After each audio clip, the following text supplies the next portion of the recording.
Esa vieja campesina es realmente estúpida. Perdió un riñón y no sabía que valía $500,000.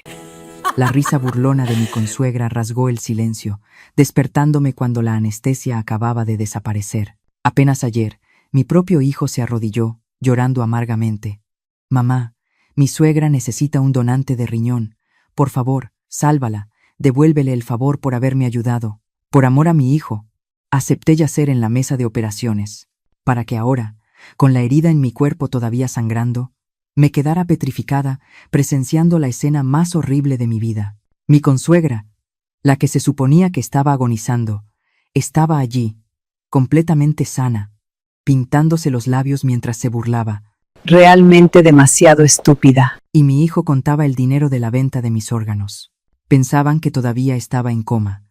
Pensaban que solo era una anciana sin valor a la que desechar. Pero cometieron un error fatal. Soy Elvira Morales. He vivido más de 62 años. No puedo creer que el amor ciego de una madre pueda convertirse en el pasaporte para que el diablo entre en casa. Tumbada en esta cama fría y dura, me duele darme cuenta de que, para ellos, yo no era más que una mercancía. Dolor. Fue lo primero que sentí al abrir los ojos. No era un dolor normal. Sentí como si alguien me hubiera arrancado un pedazo del alma del costado izquierdo, un fuego que me quemaba las entrañas. Tenía la garganta seca, ardiente como si acabara de tragar arena. Intenté moverme, pero mi cuerpo pesaba 1 tonelada. El olor a desinfectante barato me revolvía el estómago. ¿Dónde estaba? Mi mente estaba nublada. ¿Dónde estaba mi hijo? Antes de entrar al quirófano, Esteban me había prometido, con los ojos llenos de lágrimas, que estaría a mi lado tomándome la mano cuando despertara. Dijo: «Mamá, eres una santa, eres la salvadora de nuestra familia». Pero ahora no había nadie, solo oscuridad y un frío que calaba hasta los huesos. No estaba en una habitación bonita con flores frescas como habían prometido.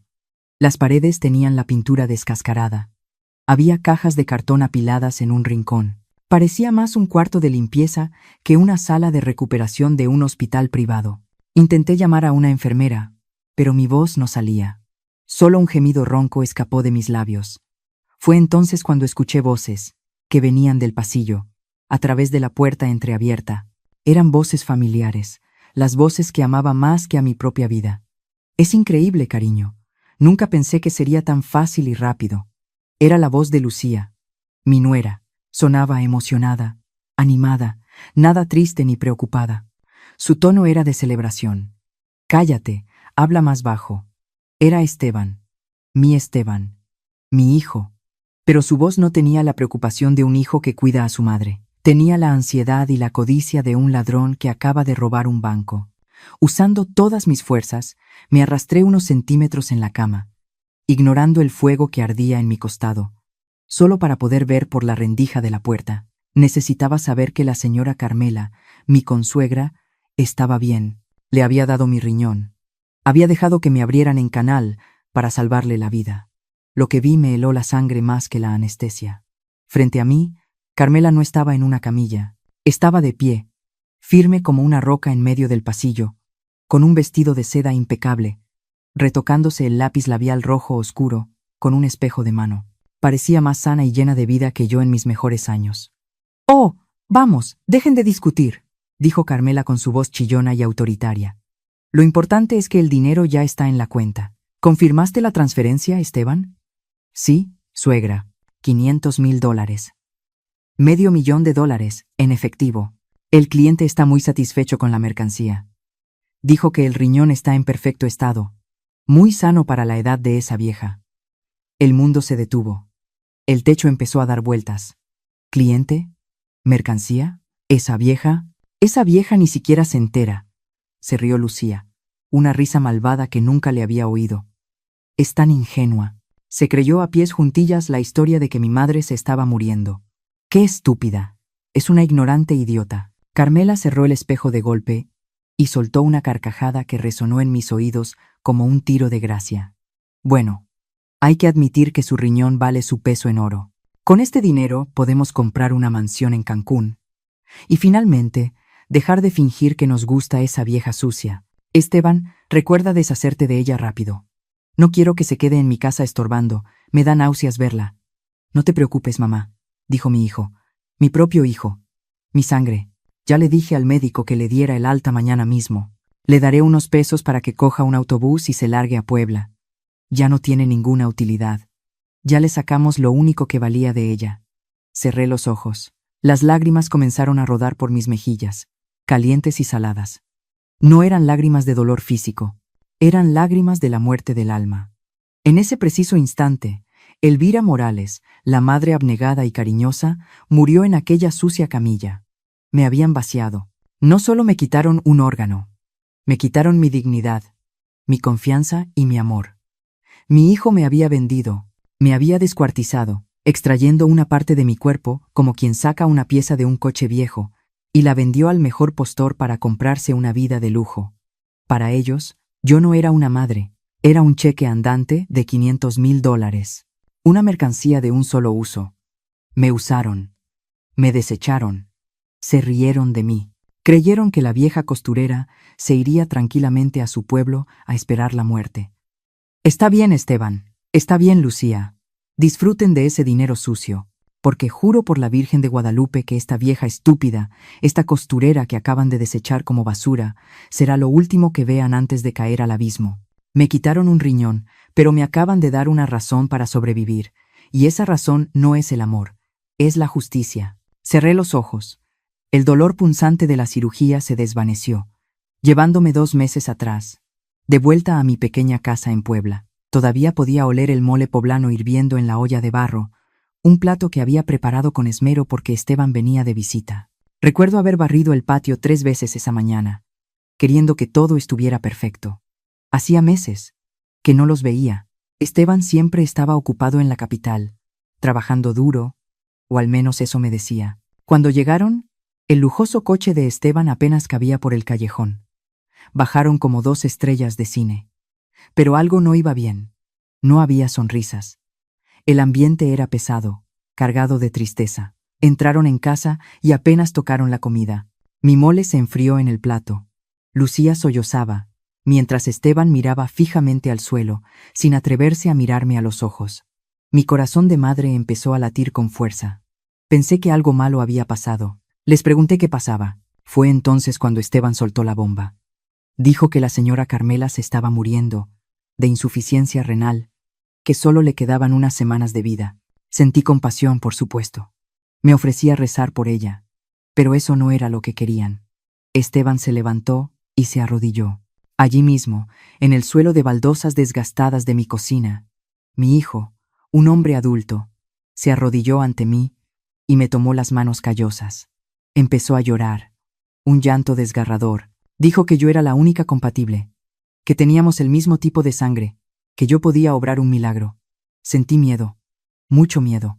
La idea de que me abrieran en canal me aterrorizaba. Intenté explicarle que a mi edad era muy peligroso, pero Esteban no me dejó terminar. Me apretó las manos con fuerza. «Mamá», dijo con la voz quebrada. «Mamá, ¿es que no me quieres? ¿No te importa mi felicidad?» Entonces, Lucía se unió al drama, se tocó el vientre plano y dejó escapar un gemido. Esteban me miró y lanzó el golpe de gracia. «Lucía está embarazada, mamá. Vas a ser abuela. Es un niño. Pero si su madre muere ahora, el shock le provocará un aborto. Perderemos al bebé. El mundo se me vino abajo. Un nieto. La continuación de nuestra sangre». Esteban decía que la vida de mi nieto dependía de mi riñón. «¿Vas a dejar que nuestra familia se extinga aquí?», preguntó. «¿Vas a dejar que tu nieto muera antes de nacer por miedo a una operación? La señora Carmela nos ha ayudado mucho. Le debemos esto. Por favor, mamá, hazlo por mí. Hazlo por tu nieto». Miré la imagen de la Virgen de Guadalupe. Pensé que tal vez esta era mi última misión. Dar vida. Una vez más. No sabía que todo era una mentira. No sabía que el embarazo era falso. Solo vi las lágrimas de Esteban y el terror de perderlo todo. «Está bien, hijo», susurré con voz temblorosa. «Lo haré». Una sonrisa apareció en el rostro de Esteban al instante. Sacó unos papeles de su maletín tan rápido que parecía que ya los tenía en la mano. No leí ni una palabra. Tenía los ojos nublados por las lágrimas. Solo vi la línea de puntos donde tenía que firmar. Con mano temblorosa, garabateé mi firma. Elvira Morales. En ese momento, Esteban me abrazó y me dijo que me quería. Lucía dejó de llorar milagrosamente. Todo pareció volver a la normalidad. Pero ahora, recordando esa escena desde esta cama de hospital, me doy cuenta de que no fue un acto de amor, fue un robo. Me robaron en mi propia casa, usando mi amor de madre como un arma en mi contra. Y yo, la vieja tonta, les entregué el cuchillo para que me abrieran en canal. El viaje desde Puebla hasta la Ciudad de México fue borroso. Una mezcla de nervios y oraciones silenciosas, pero nada me preparó para la frialdad del hospital. No hablo del aire acondicionado que me calaba los huesos a través de la bata de papel, sino del frío que emanaba de mi propio hijo. Me instalaron en una habitación de preparación que parecía más un hotel de lujo que un hospital. Todo era blanco y cromado. Las enfermeras entraban y salían con eficiencia militar, pinchándome los brazos, midiéndome la presión, haciéndome preguntas rápidas que apenas alcanzaba a contestar. Yo buscaba la mirada de Esteban, buscaba una sonrisa tranquilizadora, un apretón de manos que me dijera que todo iba a salir bien. Pero Esteban no estaba presente. Su cuerpo estaba allí, recargado contra la pared, pero su mente estaba en otra parte. No dejaba de mirar su reloj de oro y teclear furiosamente en su teléfono celular. Cada vez que una enfermera traía un nuevo formulario, él me lo ponía enfrente casi con agresividad. Firma aquí, mamá. Es para la anestesia. Firma acá. Es para liberar al hospital de responsabilidad. Rápido, que no tenemos todo el día. Sus palabras eran secas, funcionales. Me sentí pequeña. Me sentí como una vaca que llevan al matadero, a la que solo alimentan y cuidan para que la carne sea de buena calidad. Intenté hablar con él. Quería decirle que tenía miedo. Quería decirle que si algo me pasaba, él se quedara con mi máquina de coser y mis ahorros que guardaba bajo el colchón. Hijo, le dije con voz temblorosa, si Dios decide llevarme hoy, no digas tonterías. Me cortó bruscamente sin despegar la vista de la pantalla del teléfono. No te vas a morir. Es una operación de rutina. Además, ya pagamos a los mejores médicos. Deja de ser tan dramática y concéntrate en lo que tienes que hacer. Me tragué mis palabras y mi miedo. Me di cuenta de que mi angustia le molestaba. Para él, mi miedo era un inconveniente, un retraso en su agenda. Entonces llegaron los camilleros. Eran 2 muchachos jóvenes que ni siquiera me miraron a la cara, solo verificaron mi nombre en una lista como si fuera un paquete de Amazon. «Es hora, doña Elvira», dijo uno de ellos mientras desbloqueaba las ruedas de la camilla. El pánico se apoderó de mí. El corazón me latía tan fuerte que sentía que se me iba a salir por la garganta. Era el momento. Iban a abrirme. Iban a quitarme una parte de mí. En ese instante de terror absoluto, solo quería sentir el calor de mi hijo. Me incorporé como pude en la camilla estrecha y extendí mis brazos hacia él. Necesitaba un abrazo. Necesitaba que me dijera que me quería, por si acaso no volvía a despertar. «Ven, mijo. Dame la bendición. Dame un abrazo», le supliqué con los ojos llenos de lágrimas. Esteban se acercó, pero no para abrazarme. Cuando mis manos intentaron rodear su cintura, él dio un paso atrás con una mueca de disgusto. Me apartó las manos con un gesto rápido, casi como si yo tuviera una enfermedad contagiosa. Se alisó la solapa de su saco italiano inmaculado y me miró con impaciencia. «Cuidado, mamá. Me vas a arrugar el traje», dijo con frialdad. «Tengo una reunión importante con los socios de la empresa en cuanto termine tu cirugía. No puedo verme desaliñado. Ándale, acuéstate. No hagas esperar a los doctores. Nanglen dime, dung lamlo hiolan quabaxi. Apúrate, mamá. No vayas a perder la hora buena del doctor». Me quedé helada. Mis brazos cayeron vacíos sobre las sábanas blancas. Mi propio hijo, por quien estaba a punto de arriesgar mi vida, se preocupaba más por las arrugas de su ropa que por el terror de su madre. Me recosté lentamente, sintiendo cómo algo se rompía dentro de mi pecho, algo que dolía más que cualquier bisturí. Los camilleros empezaron a empujarme hacia la puerta. Vi a Esteban quedarse atrás, ya con el teléfono en la oreja, dándome la espalda. Ni siquiera me vio salir. Mientras las luces del techo pasaban rápidas sobre mis ojos, una tras otra, me di cuenta de que estaba completamente sola. Iba hacia la oscuridad no como una heroína, sino como un producto entregado a tiempo. Amigos, me acosté en esa mesa de operaciones con el corazón sangrando, no por la cirugía, sino por la indiferencia de mi hijo. Si fueran ustedes, si sus hijos los trataran con esa frialdad, justo antes de entrar a un quirófano? ¿Seguirían adelante con el sacrificio? ¿O se levantarían de esa camilla y saldrían corriendo? Díganme, por favor. Necesito saber. ¿Fui demasiado estúpida por seguir amándolo, a pesar de todo? Dejen un corazón o un comentario si sienten la misma rabia que yo sentí en ese momento. Su apoyo es lo único que me queda. De vuelta en el presente, el frío de la realidad me golpeó más fuerte que el recuerdo de la traición. Las voces de mi hijo y mi nuera se habían alejado, dejándome en un silencio sepulcral que solo era roto por mi propia respiración entrecortada. Intenté buscar el botón para llamar a la enfermera, ese aparato rojo que cuelga al lado de las camas en las telenovelas, pero mi mano solo encontró el vacío. Abrí los ojos por completo, forzando la vista en la penumbra. El terror me invadió al darme cuenta de dónde estaba realmente. Esto no era una sala de recuperación. No había monitores parpadeando, ni cortinas limpias, ni esa luz blanca y purificadora de los hospitales. A mi alrededor había estantes metálicos oxidados llenos de cajas de guantes, botellas de cloro y trapeadores viejos. Estaba acostada en una camilla desvencijada, arrumbada en lo que claramente era una bodega de limpieza o un depósito olvidado. «Enfermera», grité, o al menos eso intenté, pero de mi garganta solo salió un rasguido seco. Nadie vino. Nadie iba a venir. Me habían tirado aquí como se tira un trapo sucio después de usarlo, mientras mi familia, mi supuesta familia, celebraba en una suite de lujo con champán y aire acondicionado. Yo me desangraba lentamente entre el olor a amoníaco y polvo. La humillación comenzó a arder más que la herida en mi costado. Me trataron peor que a un animal. A un perro atropellado se le tiene más compasión. La necesidad de saber, de confirmar lo que mis oídos habían escuchado minutos antes, me dio una fuerza que no sabía que tenía. Tenía que salir de ahí. Me giré sobre mi costado derecho y sentí como si me clavaran un cuchillo caliente en las entrañas. Mordí la almohada para no gritar. Con movimientos lentos y agonizantes, bajé una pierna, luego la otra. Cuando mis pies descalzos tocaron el suelo helado, sentí un mareo que casi me tumba, pero me sostuve de un estante. Caminé, o más bien me arrastré, hacia la puerta entreabierta. Cada paso era una tortura. Sentía la humedad pegajosa de la sangre traspasando las vendas, manchando la bata verde y barata que me habían puesto. Me apoyé en la pared del pasillo, jadeando, sudando frío. El pasillo estaba desierto en esta ala del hospital. A lo lejos, muy a lo lejos, se escuchaban risas. Eran ellos. Al dar un paso más, tropecé con un bote de basura metálico que estaba justo afuera de mi cuartucho. La tapa estaba mal puesta y algo llamó mi atención. Era una carpeta azul, brillante, con el logotipo dorado del hospital. Sobresalía entre vasos de café vacíos y papeles arrugados. En la etiqueta, escrito con letras negras y claras, estaba el nombre que me hizo detener el corazón. Doña Carmela.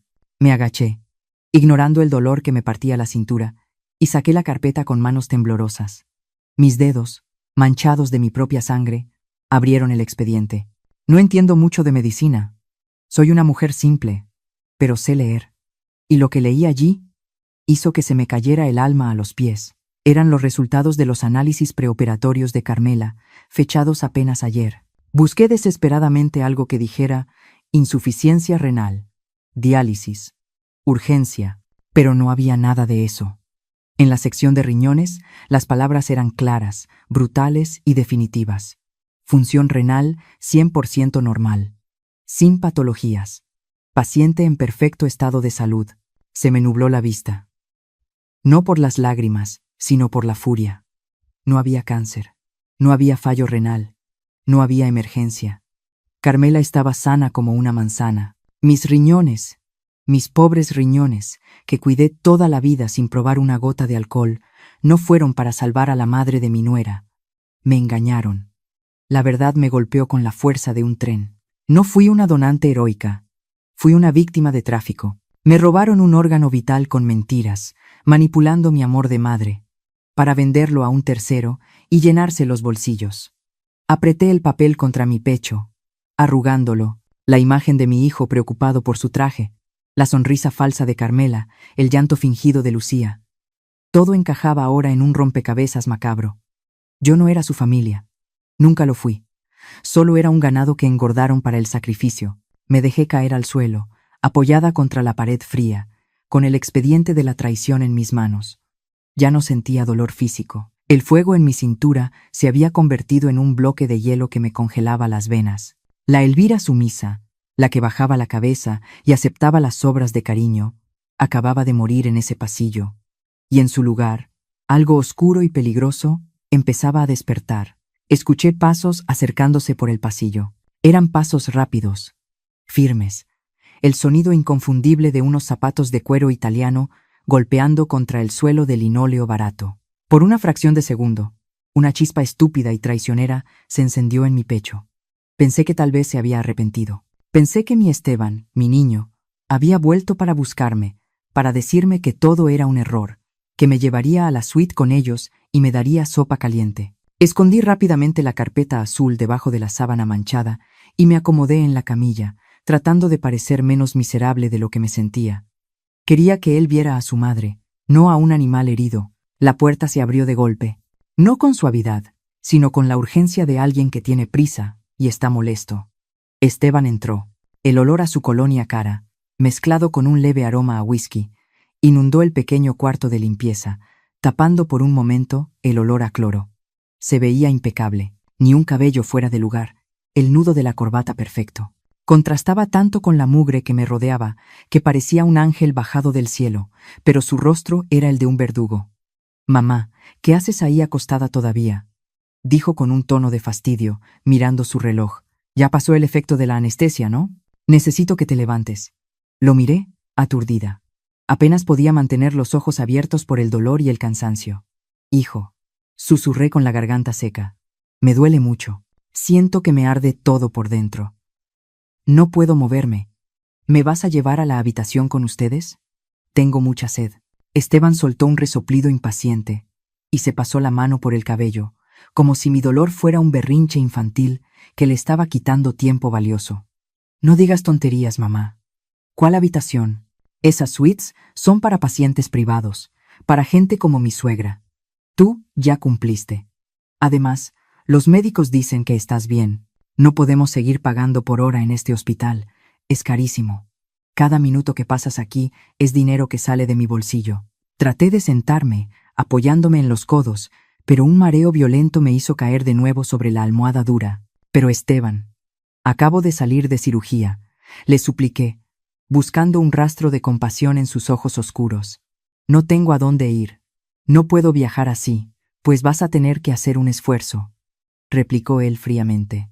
«Ya pedí un taxi que te deje en la terminal de autobuses. Tienes que regresarte a Puebla hoy mismo. Lucía no quiere que te quedes en la casa de la ciudad. Dice que la pones nerviosa y que necesita concentrarse en cuidar a su mamá. Y la verdad, mamá, no tenemos espacio para enfermos». Sentí como si me hubiera dado una bofetada. «¿Espacio? Viven en un departamento de 300 metros cuadrados en Polanco». «Hijo», le dije, y esta vez mi voz no tembló. Salió baja y rasposa, cargada con el peso de la verdad que acababa de descubrir. «Mírame a los ojos. ¿Dónde está mi riñón? ¿Cómo está doña Carmela? ¿Valió la pena?» Esteban se detuvo un momento. Por un segundo, vi un destello de algo en su cara. ¿Vergüenza? ¿Miedo? Pero desapareció tan rápido como llegó, reemplazado por esa sonrisa arrogante que había aprendido de su esposa. Se rió. Fue una risa corta, seca, sin alegría. «Ay, mamá, por favor». «Carmela está perfecta. Está mejor que tú y yo juntos. De hecho, está tan llena de energía que ya está planeando el viaje a Europa. ¿Para qué preguntas? Ya sabes que ella es fuerte». Hizo una pausa cruel, mirándome de arriba a abajo con desprecio. «Y en cuanto a ti, mamá, ya estás vieja. Seamos realistas. ¿Para qué necesitas 2 riñones? A tu edad, la gente empieza a fallar de todas formas. Vivir sin un riñón no te va a matar hoy. Y si te mueres un poco antes, pues ni modo. Es la ley de la vida. Al menos así dejas de ser una carga y nos ahorras problemas a futuro. Ya diste lo que tenías que dar». El aire se escapó de mis pulmones. No podía creer lo que estaba escuchando. Mi hijo, el bebé que acuné en mis brazos cuando tenía fiebre, el niño al que le cosía los parches en los pantalones para que no le diera vergüenza ir a la escuela, me estaba diciendo que mi muerte sería un alivio, Esteban metió la mano en el bolsillo de su pantalón y sacó un puñado de billetes arrugados y algunas monedas. Ni siquiera los contó. Los tiró sobre la cama, como quien le tira sobras a un perro callejero. Los billetes cayeron sobre mi pecho y sobre las sábanas sucias. «Ten», dijo. «Ahí hay para el boleto del autobús y para que te compres una torta en el camino.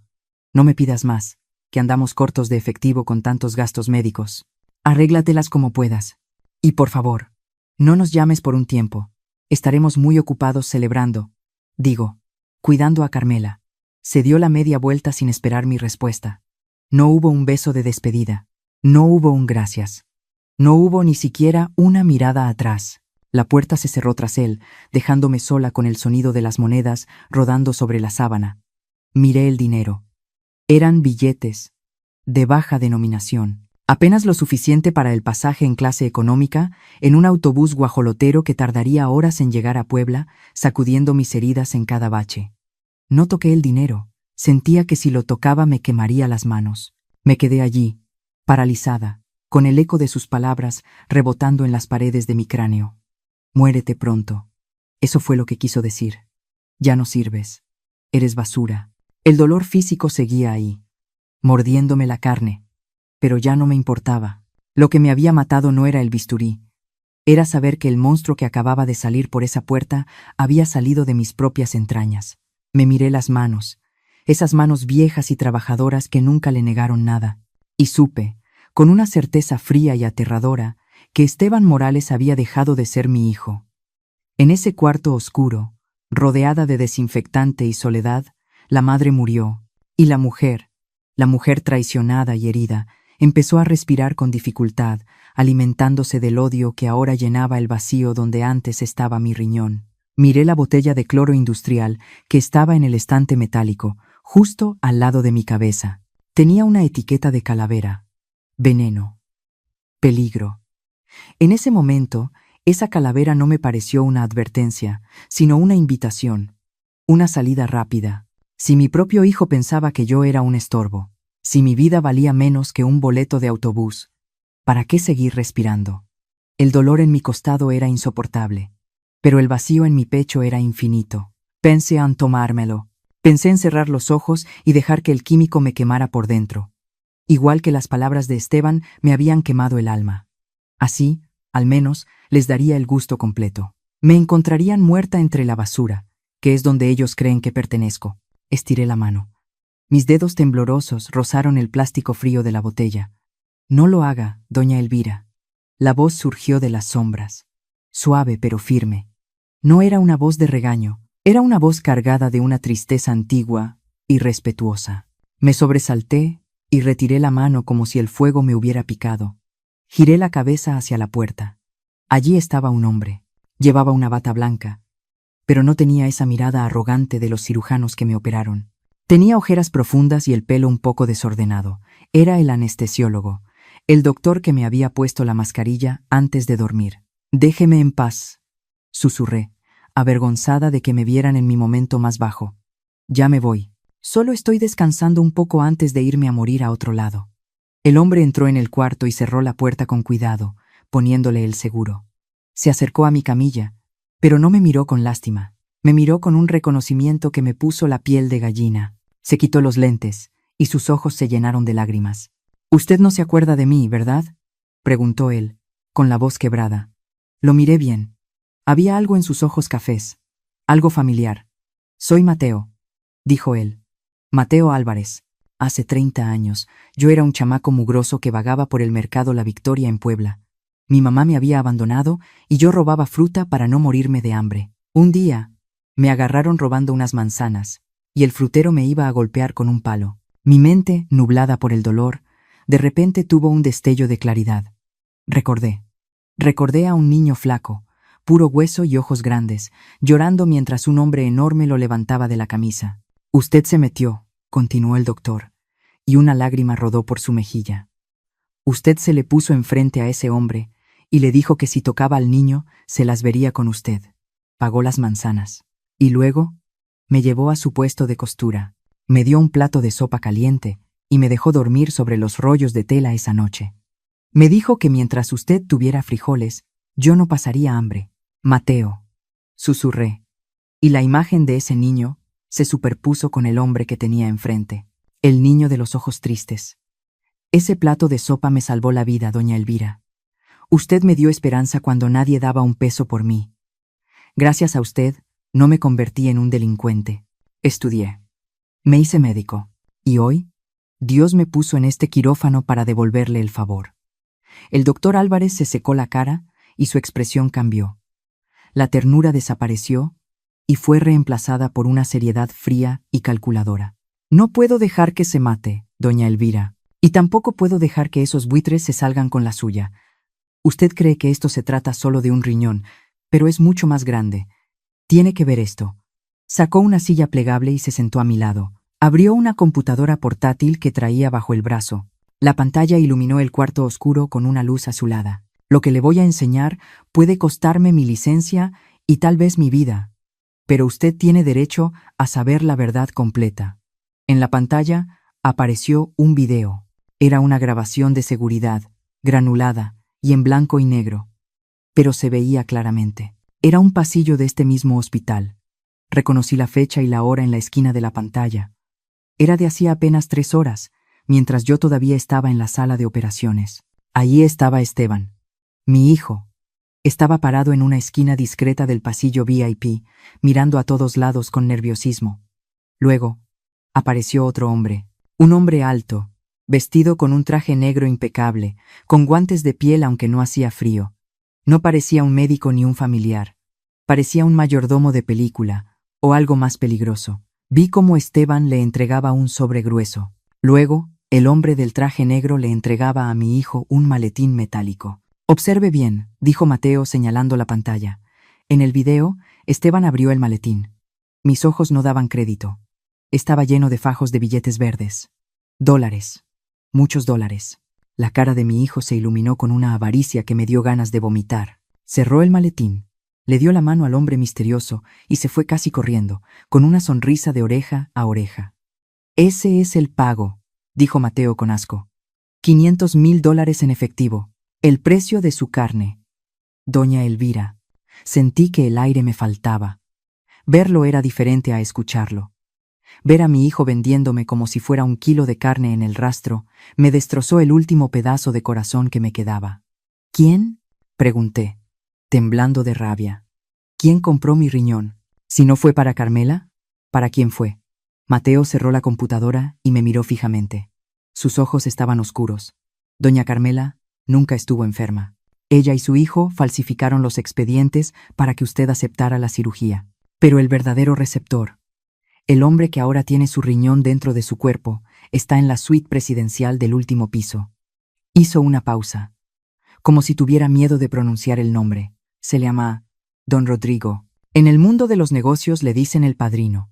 Es un hombre muy poderoso, doña Elvira. Un hombre que construyó un imperio desde la nada, a veces cruzando la línea de la ley.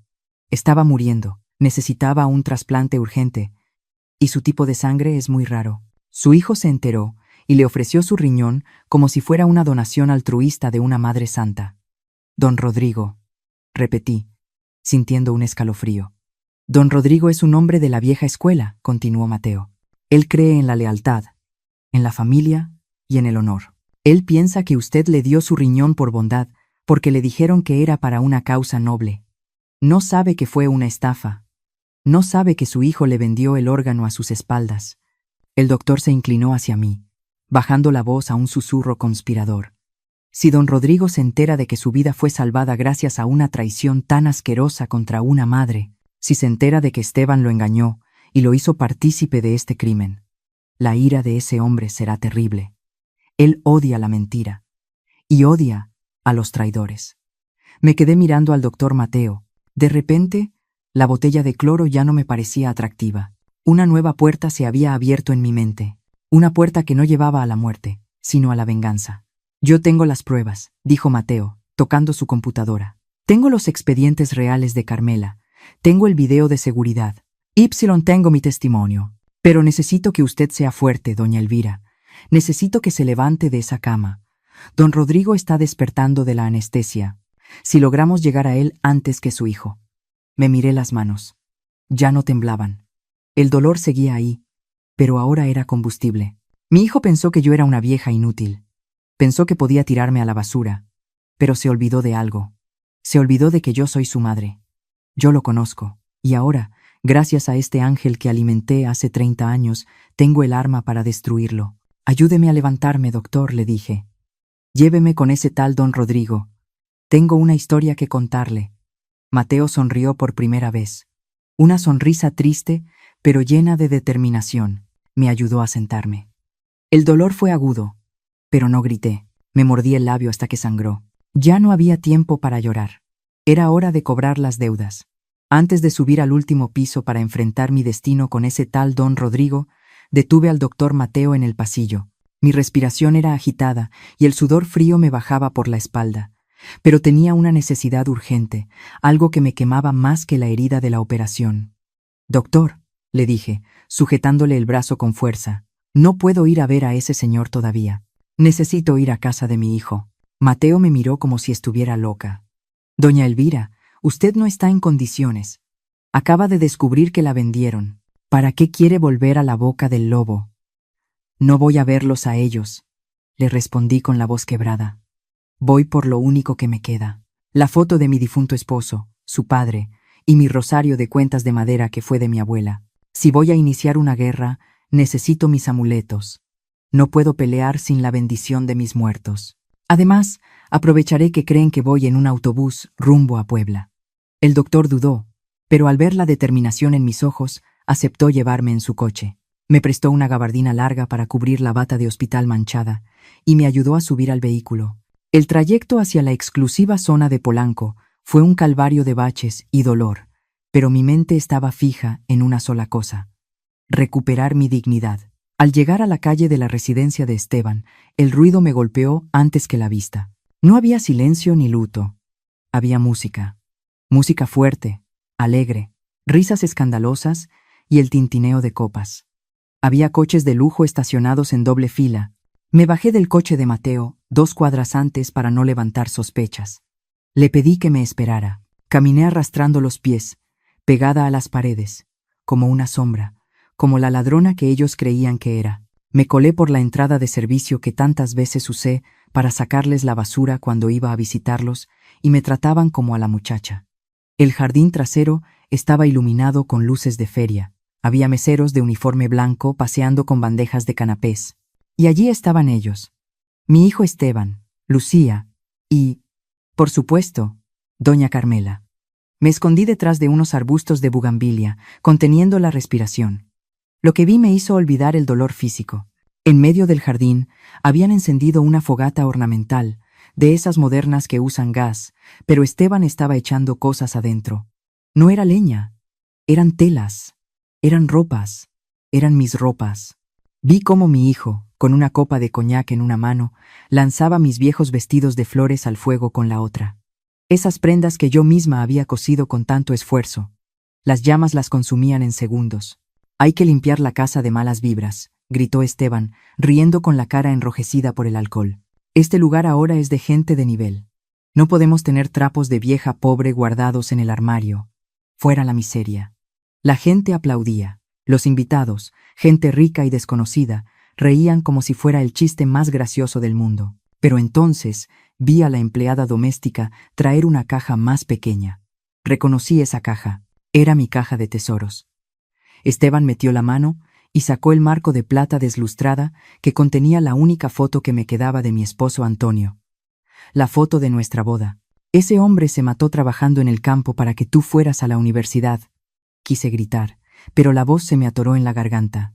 «¿Y esto qué es?», preguntó Lucía, arrugando la nariz. «Ay, no, qué horror. Es la foto del papá de Esteban. Se ve tan rural. No combina con la decoración minimalista, mi amor. Tíralo también. Que se vaya todo el pasado mugroso».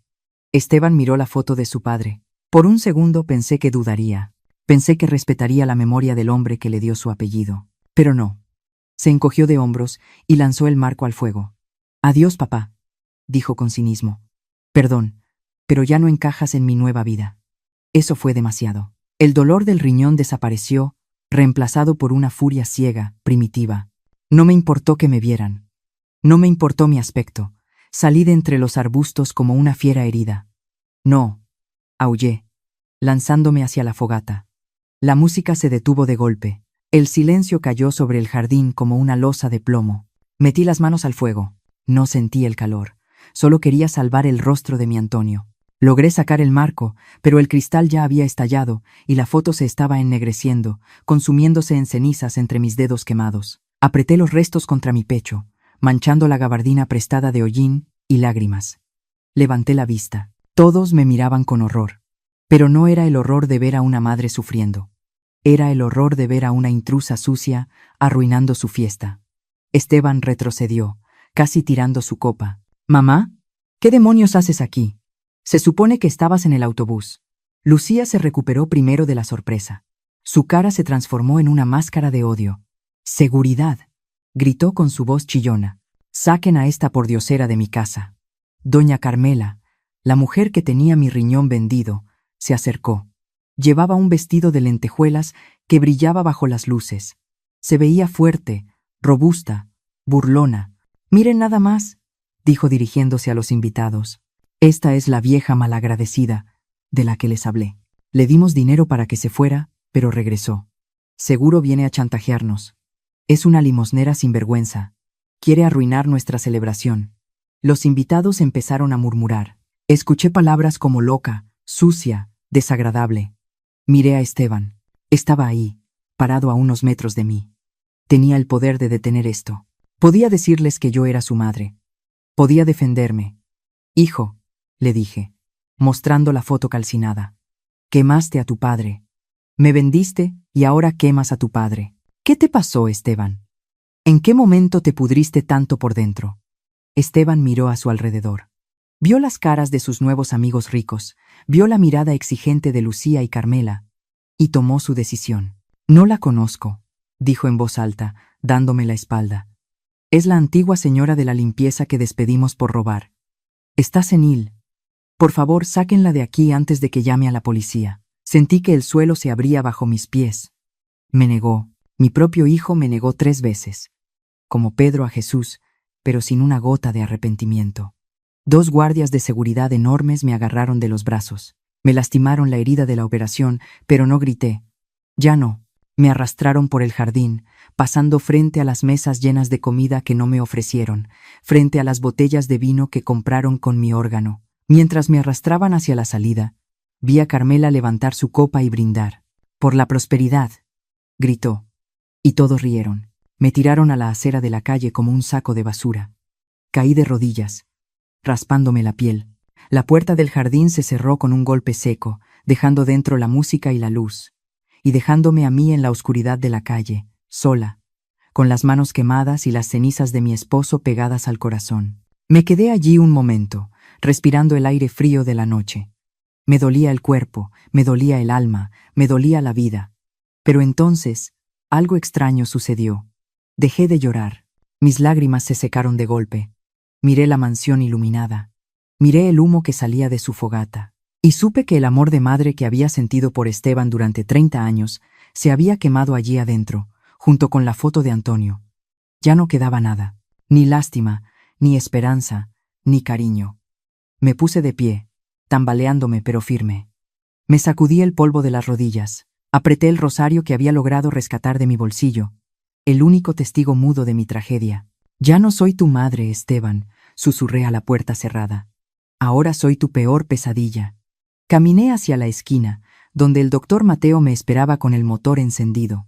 Me subí al coche y cuando él me preguntó con la mirada qué había pasado, solo le dije 2 palabras: «Llévame con el padrino». Si han llegado hasta aquí y sienten la misma rabia que yo, por favor ayúdenme comentando el número 1 abajo. Necesito saber que no estoy sola en este camino de dolor. Su compañía es mi mayor fuerza para contarles el final de esta historia. Gracias de todo corazón. El viaje de regreso al hospital fue un borrón de luces de neón y silencio. El doctor Mateo conducía con los nudillos blancos sobre el volante, mirándome de reojo cada tanto, para asegurarse de que yo seguía respirando. Yo iba apretando el rosario contra mi pecho, con las manos manchadas de ceniza y quemaduras, pero extrañamente ya no sentía dolor. El fuego que había consumido la foto de mi esposo También había cauterizado mis heridas emocionales. Ya no era una madre llorosa, era una mujer con una misión. No entramos por urgencias, ni por la puerta principal. Mateo metió el coche en un estacionamiento subterráneo privado, donde dos hombres inmensos, vestidos de traje negro, nos esperaban junto a un elevador dorado. No dijeron una palabra. Solo asintieron al doctor y nos permitieron pasar. El ascensor subió tan rápido que se me taparon los oídos. No había botones, solo una llave que Mateo giró. Cuando las puertas se abrieron, el aire cambió. Ya no olía a hospital, a enfermedad ni a muerte. Olía a madera vieja, a cuero caro y a tabaco fino. Estábamos en el ático, el penthouse, un lugar que parecía flotar por encima de la ciudad y de sus miserias. Caminamos sobre alfombras persas que amortiguaban nuestros pasos hasta llegar a una gran sala con ventanales de piso a techo. La Ciudad de México brillaba allá abajo como un mar de diamantes, indiferente a mi tragedia, y allí estaba él, don Rodrigo. Estaba sentado en un sillón de piel, con una manta sobre las piernas. A pesar de estar convaleciente de la misma operación que yo, emanaba una fuerza que llenaba la habitación.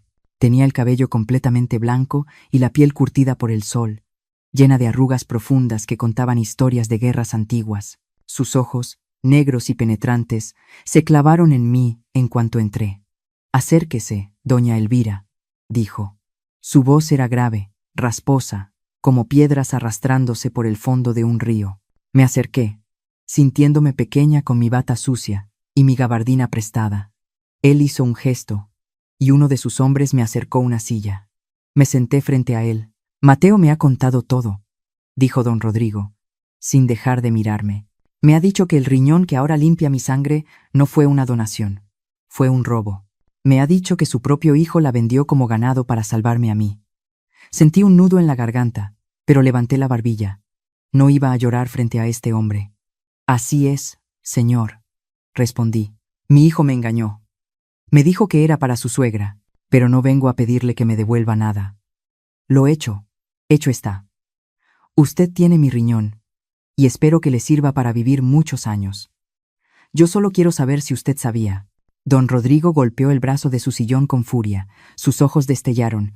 «Jamás», rugió, y sus guardias se tensaron. «Yo he hecho muchas cosas en mi vida, señora, cosas de las que no me enorgullezco, pero tengo un código.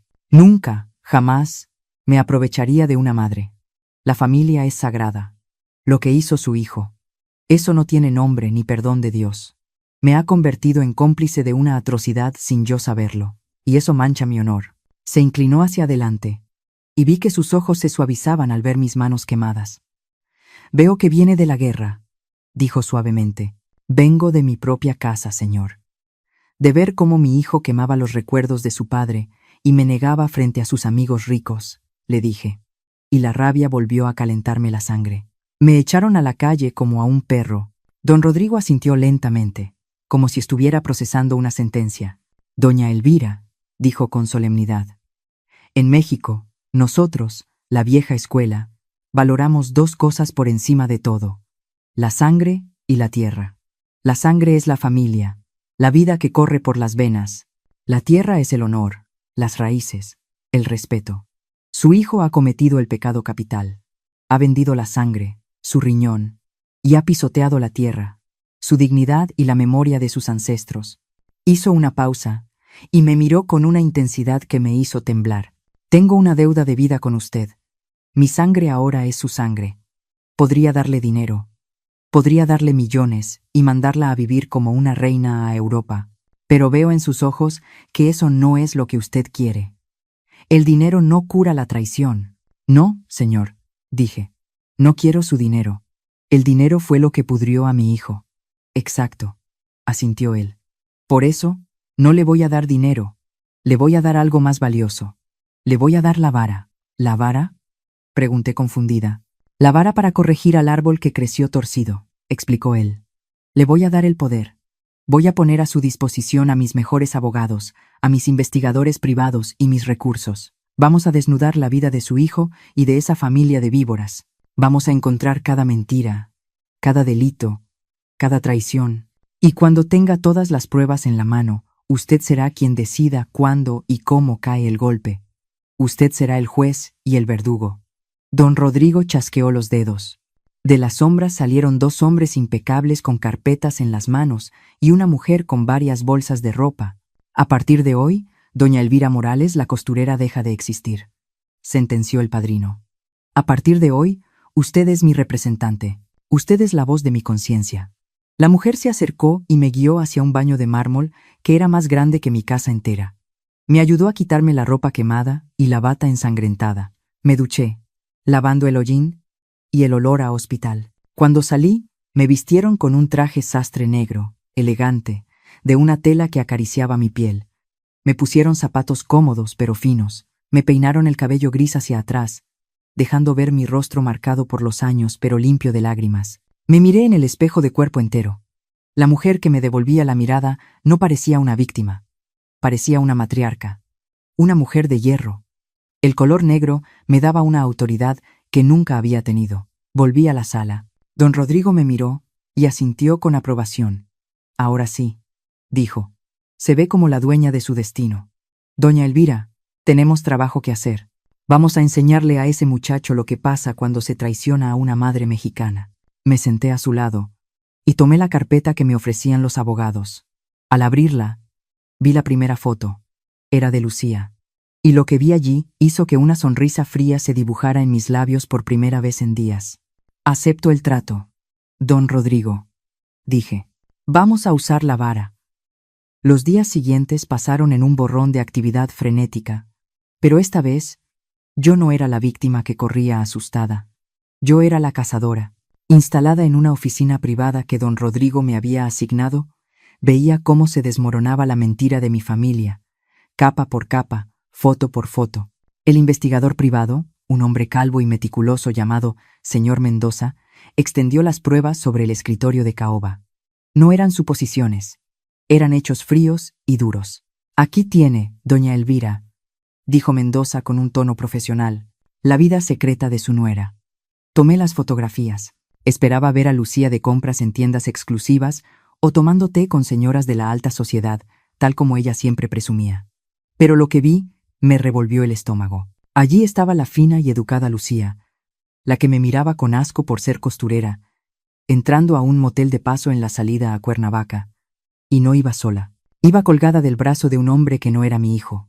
Era un tipo musculoso, con camisetas sin mangas y tatuajes en los brazos. Según el informe de Mendoza, era su entrenador personal del gimnasio, un tal Beto.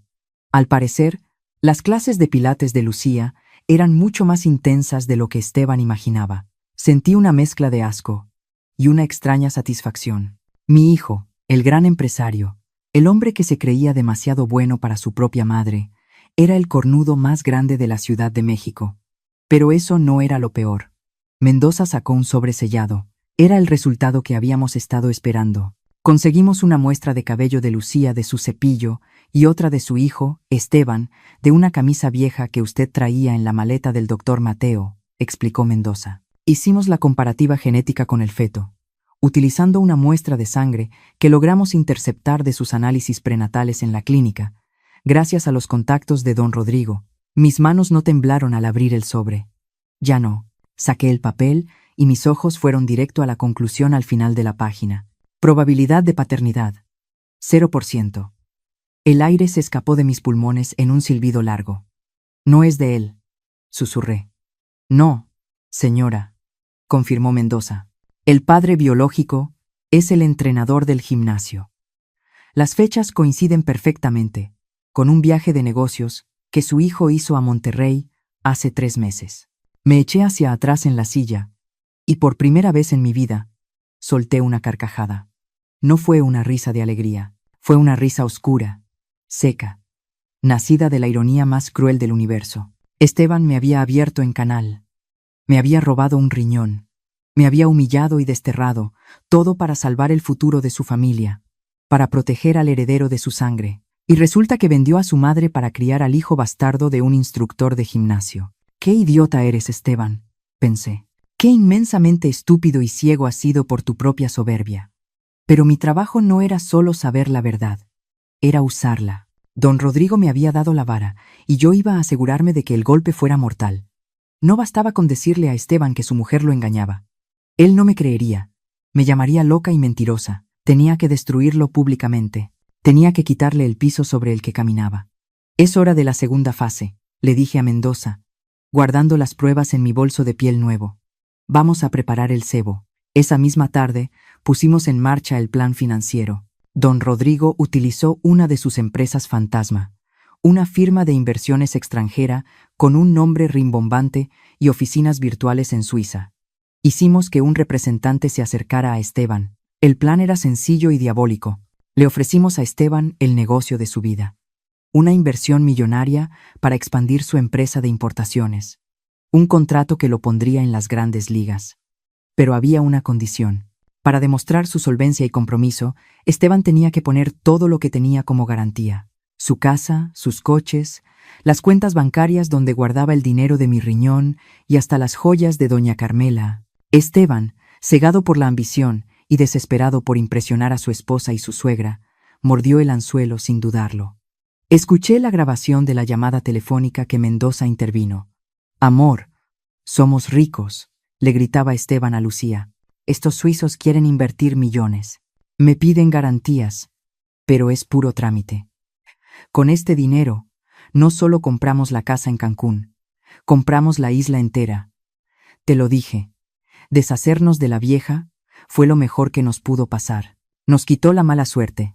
Escuchar su voz, tan llena de codicia y estupidez, terminó de matar cualquier rastro de piedad que pudiera quedar en mí. Él creía que estaba subiendo al cielo, sin saber que yo estaba cavando el infierno bajo sus pies. Firmó los papeles al día siguiente. Puso todo su patrimonio en manos de la empresa de don Rodrigo. En mis manos. Ahora, legalmente, yo era dueña de su deuda. Podía ejecutarla cuando quisiera. Podía dejarlo en la calle en un segundo. Pero no. Eso sería demasiado rápido, demasiado fácil. El sábado era la fiesta de compromiso oficial.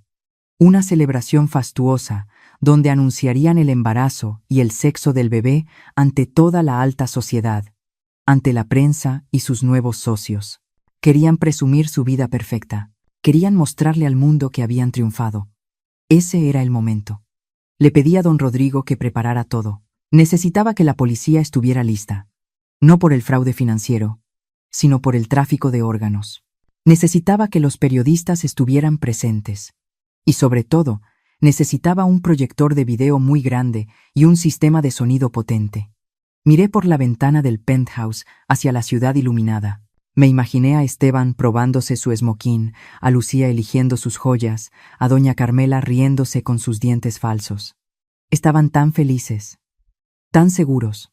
Disfruten su última noche de paz, familia, murmuré al cristal frío, porque mañana la vieja costurera va a asistir a su fiesta, y no voy a llevar regalo. Yo voy a ser el regalo. Y cuando termine con ustedes, desearán no haber nacido. La trampa estaba lista. El dulce veneno estaba servido. Solo faltaba que ellos dieran el primer bocado. Y yo, doña Elvira, estaría en primera fila para ver cómo se atragantaban con su propia maldad. Llegué al gran salón del hotel 5 estrellas en Polanco justo cuando el sol se ocultaba, como si el mismo cielo supiera que la oscuridad estaba a punto de caer sobre la familia Morales. El lugar olía a flores caras, a perfumes importados y, sobre todo, apestaba a dinero fácil, a dinero sucio. Me quedé parada en la entrada, oculta entre las sombras de unas cortinas de terciopelo. Nadie se fijó en mí. ¿Por qué lo harían?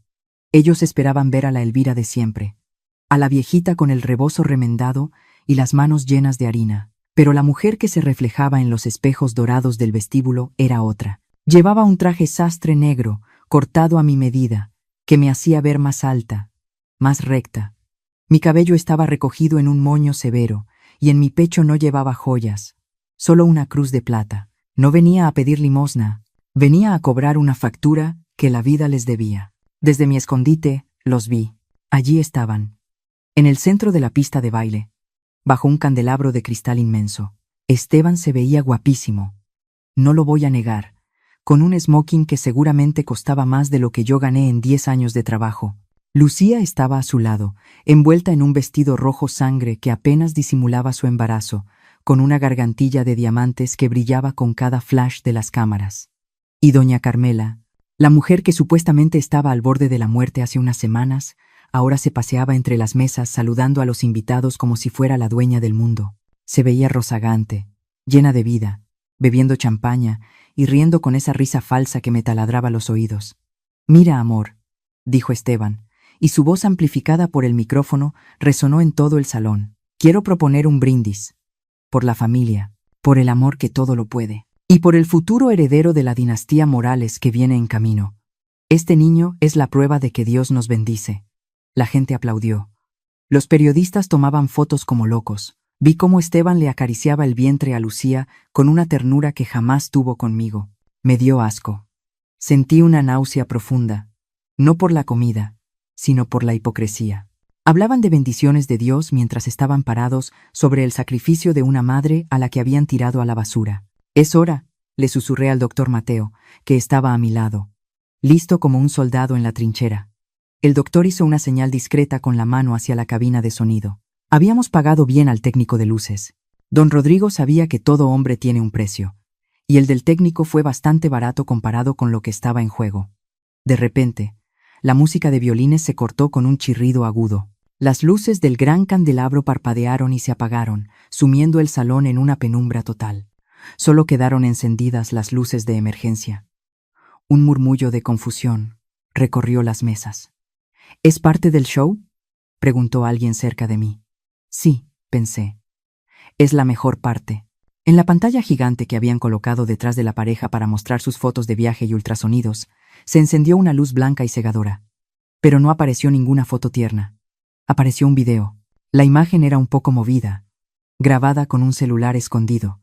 Pero el audio era cristalino. Era el interior de una cantina de lujo, de esas donde hay privados, y la gente va a hacer negocios turbios. Y allí, en primer plano, estaba doña Carmela. Pero no estaba rezando ni tomando medicinas.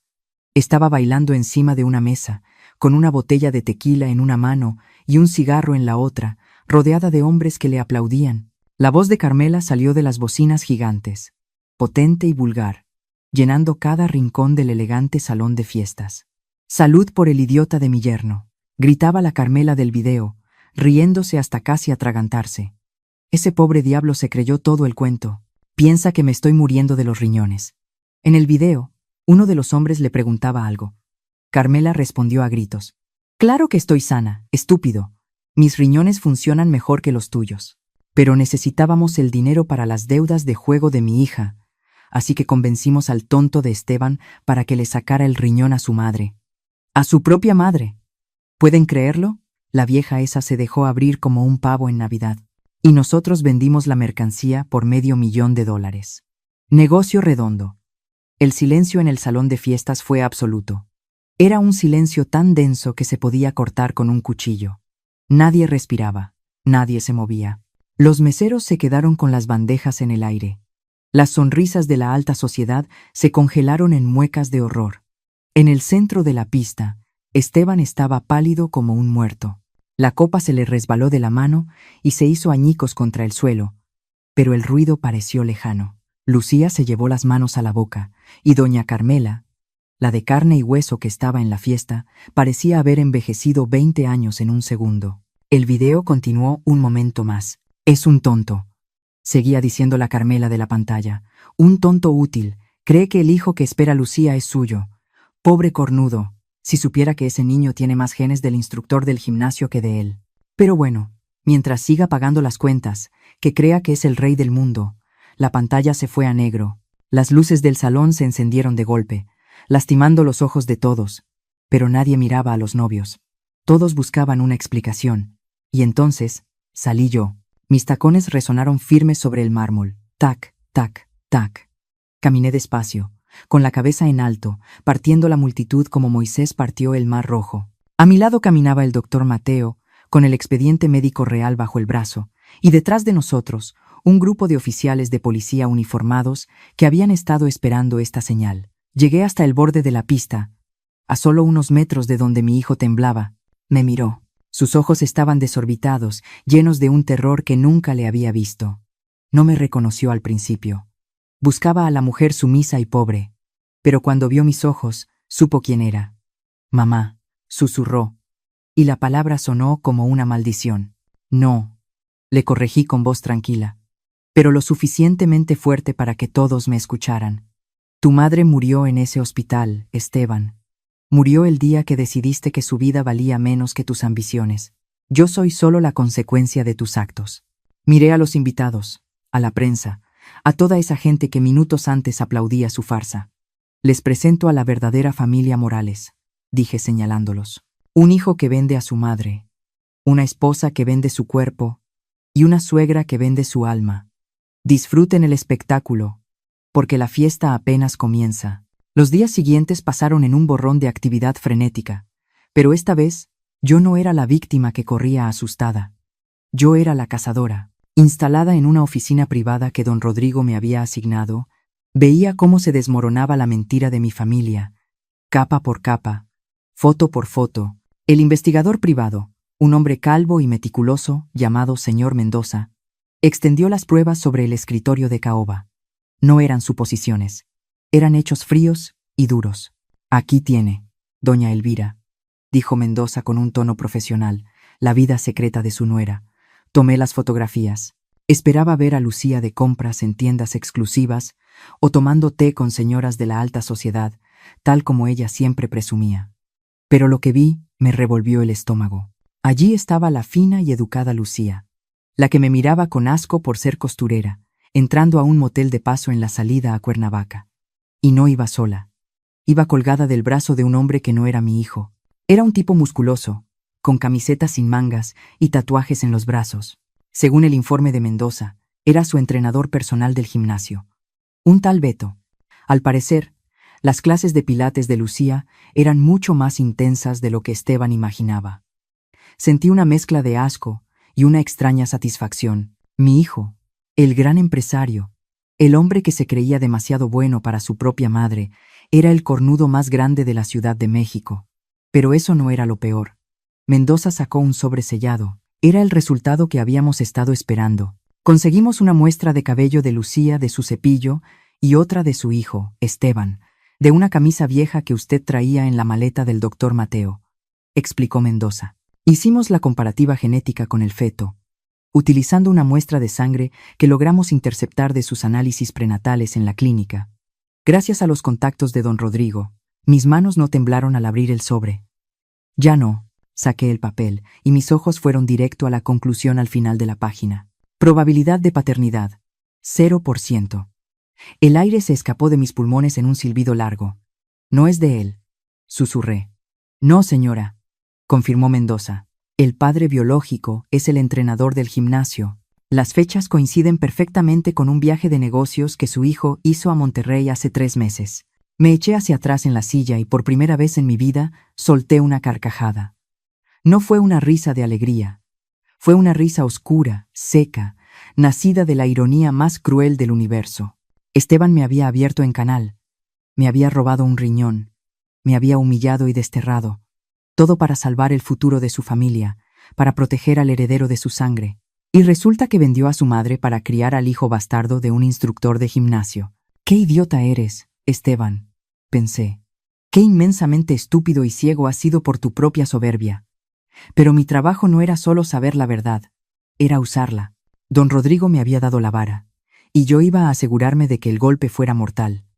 No bastaba con decirle a Esteban que su mujer lo engañaba. Él no me creería. Me llamaría loca y mentirosa. Tenía que destruirlo públicamente. Tenía que quitarle el piso sobre el que caminaba. Es hora de la segunda fase, le dije a Mendoza, guardando las pruebas en mi bolso de piel nuevo.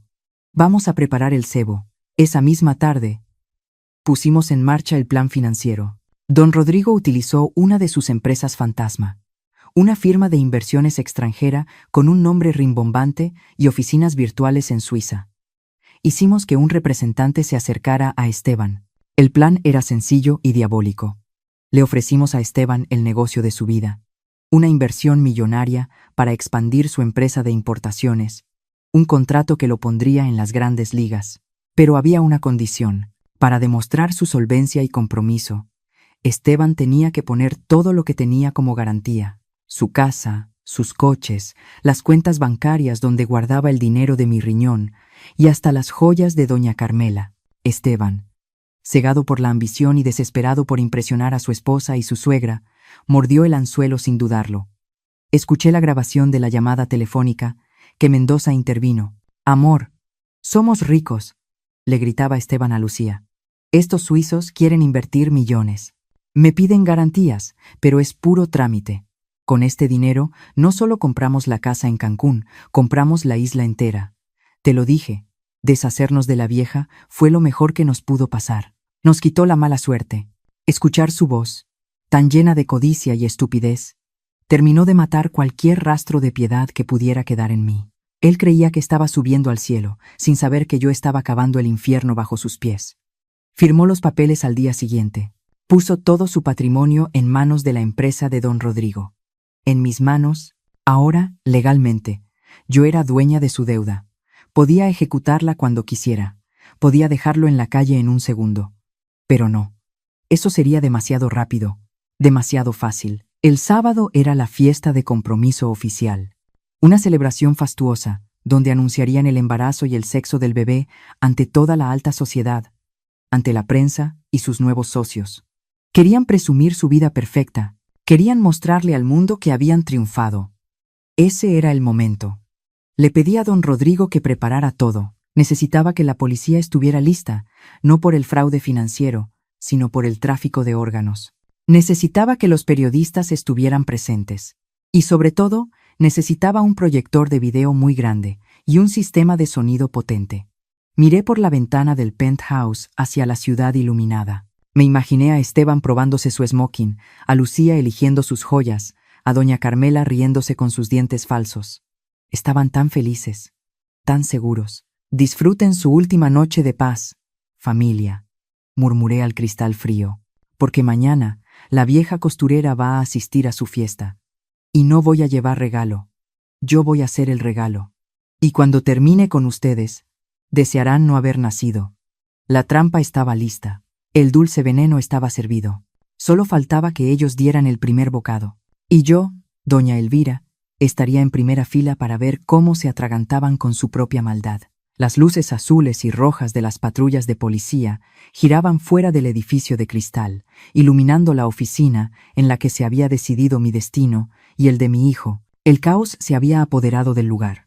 Vi cómo los oficiales se llevaban a Lucía, que gritaba histérica que estaba embarazada y que no podían tocarla.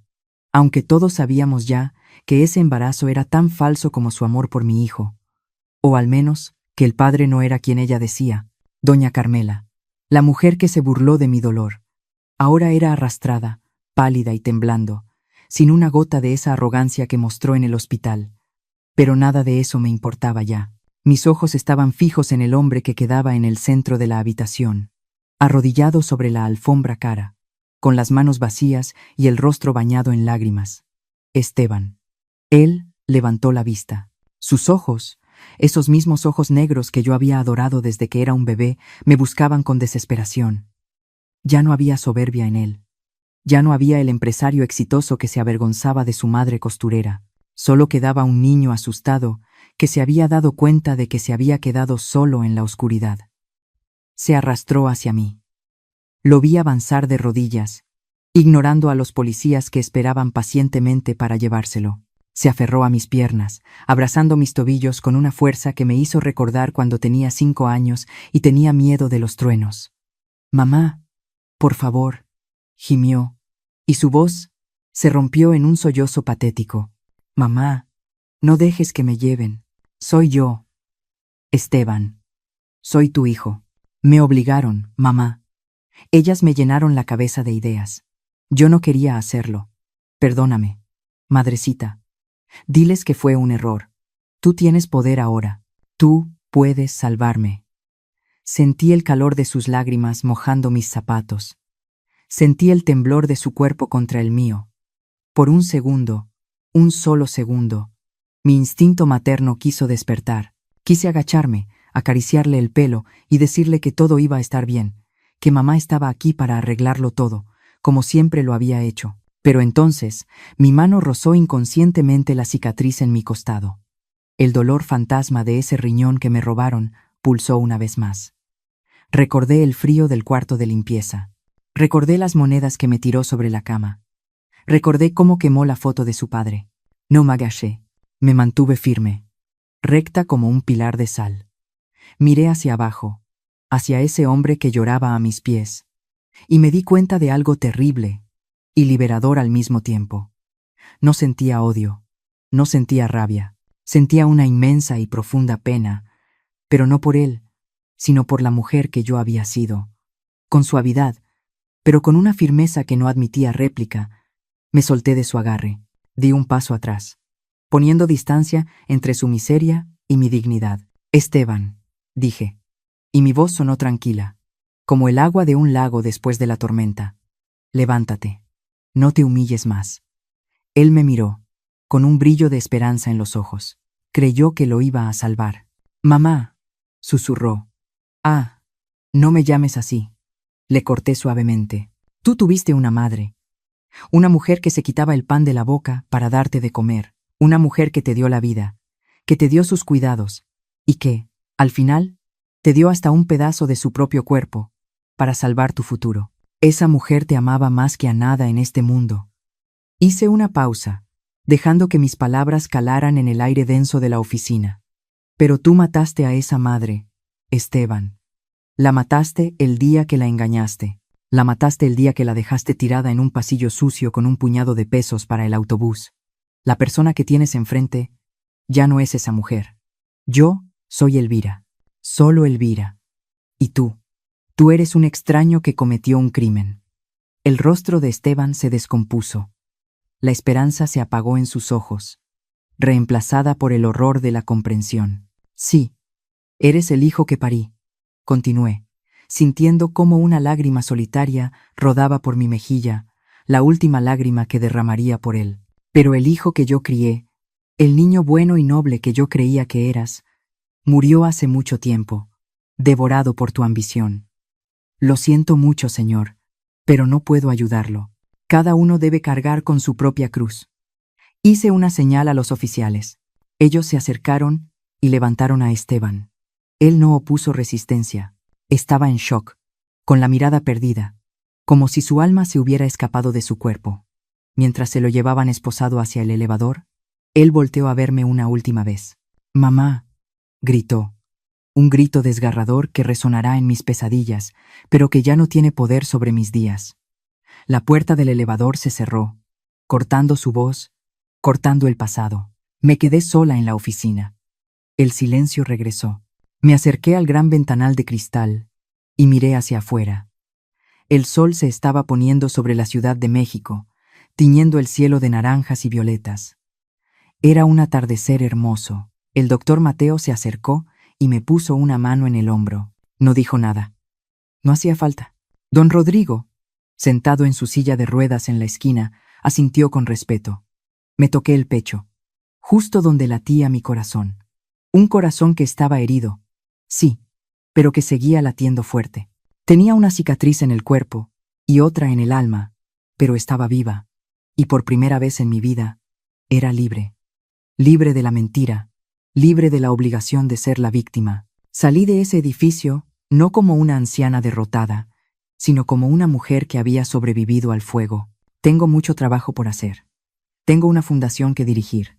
Tengo nietos, no de sangre, sino de la vida, a los que puedo ayudar para que nunca terminen como mi hijo. La vida me quitó un riñón, pero me devolvió la vista. Ahora veo claro. Y a ustedes, mis amigos, que me han acompañado en este doloroso camino, quiero dejarles algo más que una historia triste. Quiero dejarles una advertencia y una esperanza. A todas las madres que me escuchan, por favor, escúchenme bien. El amor de madre es sagrado, sí, pero no debe ser suicida. No amen a sus hijos hasta el punto de borrarse a ustedes mismas. Si un hijo les pide que se quemen para que ellos puedan entrar en calor, eso no es amor, es abuso. Protejan su dignidad, protejan su vejez. La verdadera madre enseña a sus hijos a ser fuertes, no a ser parásitos. No tengan miedo de decir no. A veces, decir no Es el acto de amor más grande. A los hijos, a los esposos. No olviden de dónde vienen. Sus padres son la raíz que los sostiene. Si cortan la raíz para complacer a las ramas, el árbol entero se cae. No hay éxito en el mundo que justifique el abandono de quien te dio la vida. Y tengan cuidado con la codicia. Esteban quería el mundo entero y terminó perdiendo hasta su alma. El dinero fácil siempre cobra intereses muy altos. Y finalmente, recuerden esto. La verdad siempre sale a la luz. Pueden construir castillos sobre mentiras, pueden engañar a todos por un tiempo, pero la vida tiene una manera curiosa de poner todo en su lugar. La justicia divina a veces tarda, pero nunca olvida. Lo que se construye sobre el sufrimiento ajeno termina derrumbándose sobre sus propios constructores. Yo soy doña Elvira. Fui traicionada, fui vendida, fui desechada, pero aquí estoy, de pie, y mañana, cuando salga el sol, será un nuevo día para vivir. Gracias por escucharme. Que Dios los bendiga a todos y cuiden a su familia, a la verdadera familia, la que ama sin pedir nada a cambio. ¿Qué opinan ustedes de la decisión final de doña Elvira? ¿Creen que fue demasiado dura al darle la espalda a su propia sangre? ¿O hizo lo correcto para recuperar su dignidad? Si estuvieran en sus zapatos, después de tanto dolor, ¿habrían hecho algo diferente? Por favor, abran su corazón y compartan sus pensamientos aquí abajo en los comentarios. Les prometo que leo cada una de sus palabras con mucho cariño. Si esta historia les ha dejado una lección o los ha hecho reflexionar sobre el valor de la familia y el amor propio, no olviden dejarnos un me gusta, compartirla con sus seres queridos y suscribirse al canal para no perderse nuestros próximos relatos. Nos escuchamos en la siguiente historia. Somos Historias del Suspiro, usando las historias para acompañarlos a través de los años, buscando juntos esa paz y esa fortaleza que el alma tanto necesita. Hasta pronto.